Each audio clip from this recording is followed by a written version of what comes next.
On this episode of Watch Time, we're going to be interviewing our new editor, Liz Ward, who's got a background in audio engineering as well as video editing, and we'll be kind of picking her brain on the 3 misconceptions that people have when it comes to recording audio for video production right after this.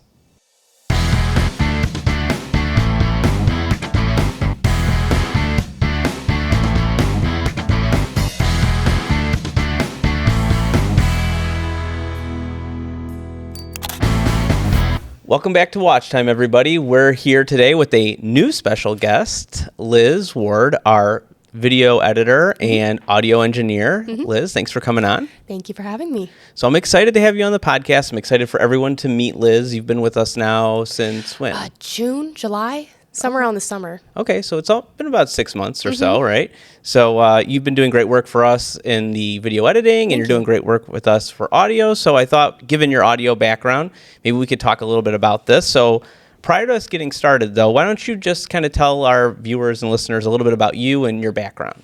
Well, I am a Tri-C graduate in the RAT program, Recording Arts Technology. I recently graduated this year in May. I went for about 3 years, and I didn't think I was going to be in production. I thought I was going to be in like music, working in a studio, but I kind of fell in love with production because you get to do a lot more. You get to be more active. You get to be more into the work. But yeah. That's awesome. Well, and I'm excited to have you on as a Tri-C graduate because I went to Tri-C. Yeah. So I guess like kind of talking about these 3 misconceptions in audio, and I know some of these things that we've probably talked about in the past, but given your expertise, given how important it is, I think it's great to like bring this stuff back up again. And of these 3 misconceptions, starting with number 1, I know we've talked about location, like understanding like the location where you're going to shoot your video and why that's important from an audio perspective. So can you kind of fill us in a little bit on that? Well, it depends on where you're shooting, especially if it's like outside. You have to be very aware of the wind. You have to be very aware of your surroundings. Like, what if a car goes by? What if there's people talking? What if there's like a dog barking? And, you know, what if there's wind? You have to be really self-conscious about the environment that you're in, and you kind of have to just be aware of your surroundings, essentially. Well, and I think one good thing to think about with that, and maybe this is even things that you don't even see, like just things to think about like on a broader level of what's going on in the facility. And I don't know if I mentioned this on the ASG episode when we had Kelly and Catherine on, but when I met Kelly and I started working with her for the first time, we were actually doing a video shoot at a hospital. Right. And we got all set up, and it was just me by myself. It took me about half hour, 45 minutes, got set up to do an interview. We said do a couple interviews, and it was around noon when I got there. So it was like 1 o'clock at this point, and we start recording the first interview, and all of a sudden we just hear like all this pounding, all this noise. And she's like, I don't know what they're doing upstairs, but like, can you just go like let them know we're shooting and to be quiet? And so like I run upstairs to the hospital and hear the whole second floor was under construction. People were in there just like tearing everything up. I'm like, these guys aren't stopping. So maybe that's another thing, like even outside of the visual stuff, people can think about like what's going on in my building or what surrounds my building. Right. And that's also goes into location scouting. You'd want to be aware of not just the visual of where you're going to set up, but kind of like listen to your surroundings, what you're going to need to prepare for when you go in there. Maybe ask people, is there construction going to be going on? What's going to be happening the day we shoot? You know, you want all this valuable information. Like location scouting is very important, especially if you want to have like a smooth ride when you're shooting. Location scouting is very important. I know I shot for, first time I ever did like a location shooting, I shot for the Stop the Pain campaign. It was about gun violence in Cleveland. And it was my first time ever being a boom operator. And the man I was working with, the director, he was like, you got to make sure that like, you know, you got to tell me like what you hear and if anything is like interrupting the audio. And I had to do that a lot because we didn't know this at the time. We probably should have. There were people mowing the lawn at the location. We were at a cemetery. We were outside. So there were people mowing the lawn. There was a lot of wind. We were right next to a busy road. So I had to stop the director a lot and be like, hey, this person needs to redo their lines because I could barely hear them. I mean, when it comes to wind, like you can kind of get like specialty mics, and you can get specialty tools for the mic. For example, like people say like a sock. It's basically like this fluffy sock that goes over the microphone. It helps kind of with the like wind and like kind of noise around. But I know for one of the locations we did, it was so windy that the sock didn't help. So what we did was we emptied out our truck and we put the person inside the truck, and then we kind of put the boom pole in the truck, and it was kind of like we only recorded the audio for that. Yeah. We didn't need to record video, so it was basically like putting them in a makeshift studio. Yeah. So I mean, you gotta just go You on the fly. Yeah. Had to innovate. Yeah. Yeah, that's great. And actually, I think that's a great lesson for the people that are watching and listening, because we always talk about like length of a video shoot and things that people don't think about. And this is one of those things that I don't think people really do think about, like when they go, oh, well, we're going to shoot outside. Can we just do a half-day shoot? And it's like, yeah, that's great. But like to your point, what happens if there's wind? What happens if you have this thing scheduled and all of a sudden like there's the landscapers come out for like an hour, and now you're an hour behind, or you have to innovate and come up with a creative solution. That's why we need to be there like at least an hour early before the actual like start time, before call time. So an hour before even the crew shows up to set up their equipment. Yeah. Right. I mean, like, just when the crew needs to be there an hour before everyone else. Yeah. At least, or maybe 30 minutes if they know what they're doing. Yeah. Like if it's like a tiny location. Yeah. But an hour gives you really good time to really set up everything, get prepared, and be able to fix any mistakes of the equipment or the setting before like your call time, before you're ready to go. You should be ready to go ready to go at the call time. Well, so now that you mentioned equipment, it's got me thinking about the second misconception. And I think that's really people thinking about like microphones in general. Like they think one mic, like, hey, I got a mic on my phone, so I can just record this. So like, can you talk a little bit about like how there are different types of mics? Like, is that something you kind of have to prepare for? Yeah, there are a lot of different microphones for different scenarios. There's different microphones for outside. There's different microphones for inside. There's different microphones for ambience, like noise, and there's different microphones for like close, like up close and personal sound. You have to really do your research on it before you go out and shoot. You have to really prepare for which microphone you're going to bring on the shoot, because if you bring the wrong microphone, it'll say if you bring a microphone for ambience recording, but you're supposed to record for up close and personal, you might get some unwanted noise. Yeah. You know? Yeah, that makes sense. So it's really something that I feel like even before, like when this is maybe even a pre-production thing, like getting the pre-production team getting together with the audio team and being like, this is what we're looking to record. Oh, yeah. And then you guys have to plan accordingly, because I'm sure there's nothing worse than getting there and then not having the mic in your bag that you need to do your job. Oh, yeah. I mean, I've had to come up on the fly. I've made mistakes where I haven't charged my, let's say, lavaliers. I haven't charged my lavaliers for the shoot, so they were basically dead. And we were on an outside shoot. I was assuming that the shoot was going to be inside or have power outlets. It was outside, no power outlets. So me and my team had to improvise, and we eventually got it together. We were able to scrounge up some sort of like other microphones and connect them together and kind of wing it. Yeah. And it turned out great, but I mean, you have to like double, triple, quadruple check. Like you have to make sure you are fully prepared for what is going to happen on that shoot. Well, that makes sense. Like if you're thinking you're going to operate a boom and then you actually accidentally don't operate a boom, and you're actually going to need like actual like lavalier mics to wear. So I feel like, like going into that with your mindset being like, hey, we're just gonna run this one mic all day, and then it changes. I'm sure that like throws that curveball at you. Because like with a boom microphone, you kind of have to first know where your talent is going to be. You have to position the microphone accordingly. You should know their lines too, so you know where to position the microphone and where they're going. I feel like that boom mic is what most people are familiar with. That know, they always think about movies. They think about that. If you've operated a boom, I assume. I have quite a bit. I operated a boom microphone for the Tri-C Film Academy. We did a 3-day shoot. It was about 12-hour days. It was a tough experience. Like, So not easy. No, not at all. There was one time I had to sit on a 6-foot ladder, holding a 12-foot boom pole, with someone on the stairs. So I was just doing this for 15, 20 minutes at a time. I mean, that doesn't sound a lot, but on your arms doing this, Yeah. and pulling your arms up, and then just kind of on a ladder too. Yeah. It's a lot.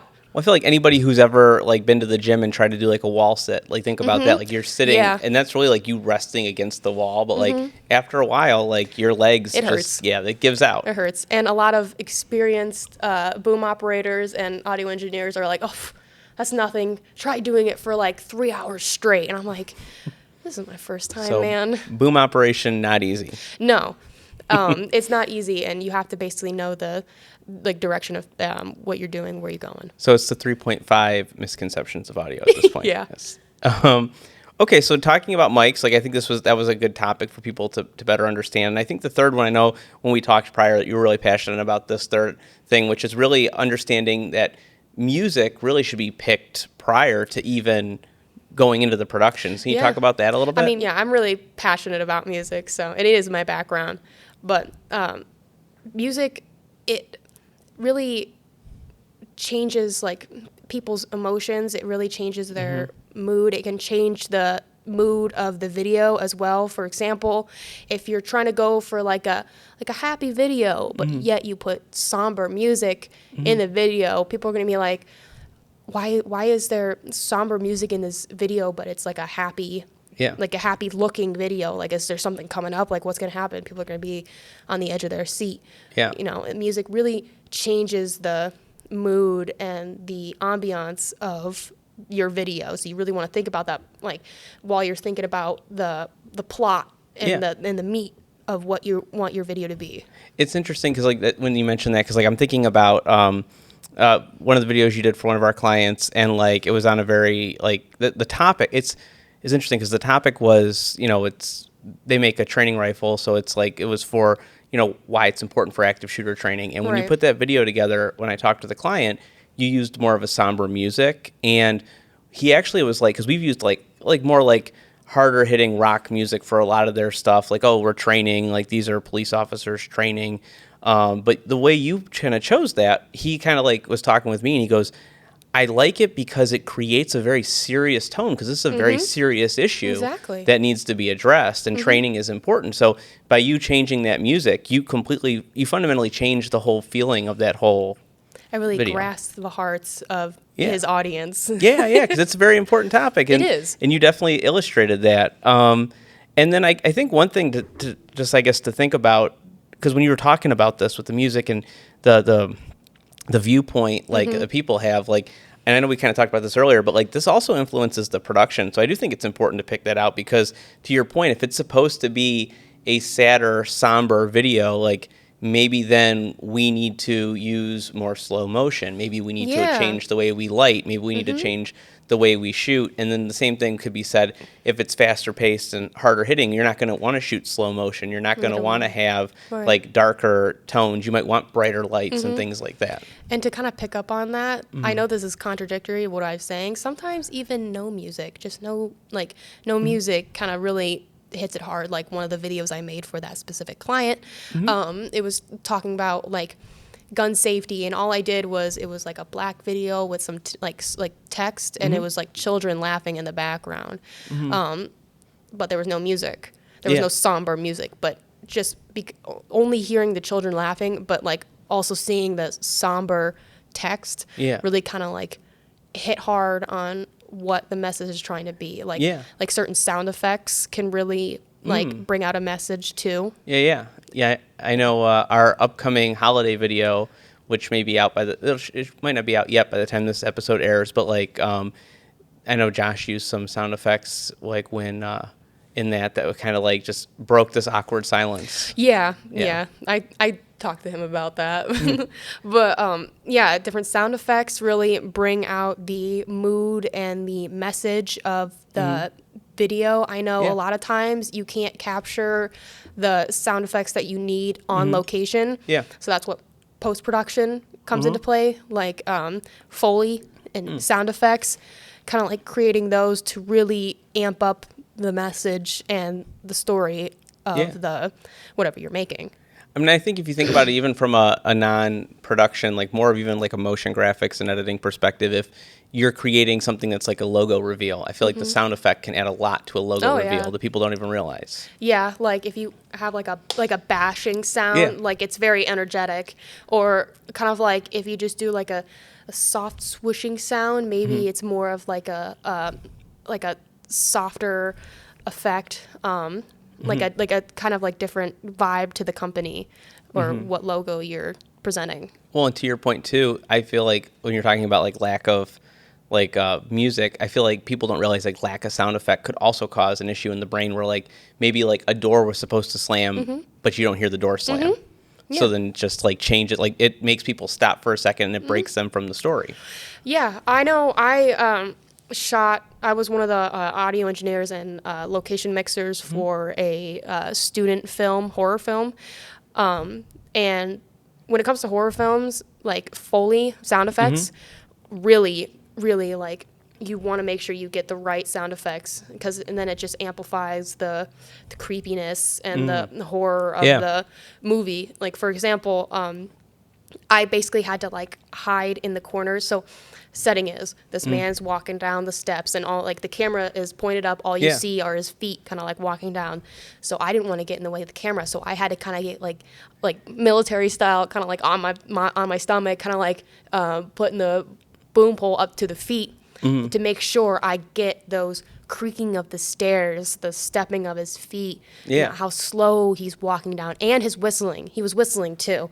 So I had to make sure I was getting his whistling. I had a lavalier on him too, so I really got like his voice and like the little like humming he was doing. It just made it 10 times better, 10 times creepier, and it really pushed the emphasis and the emotion of the short film. So then it goes back to you're recording multiple things at once that you're trying to manage to be able to tell that story. Yeah, that's why you need at least 2 or more people on an audio team. Yeah. I know with this one person wanted me to be their audio engineer for their short film.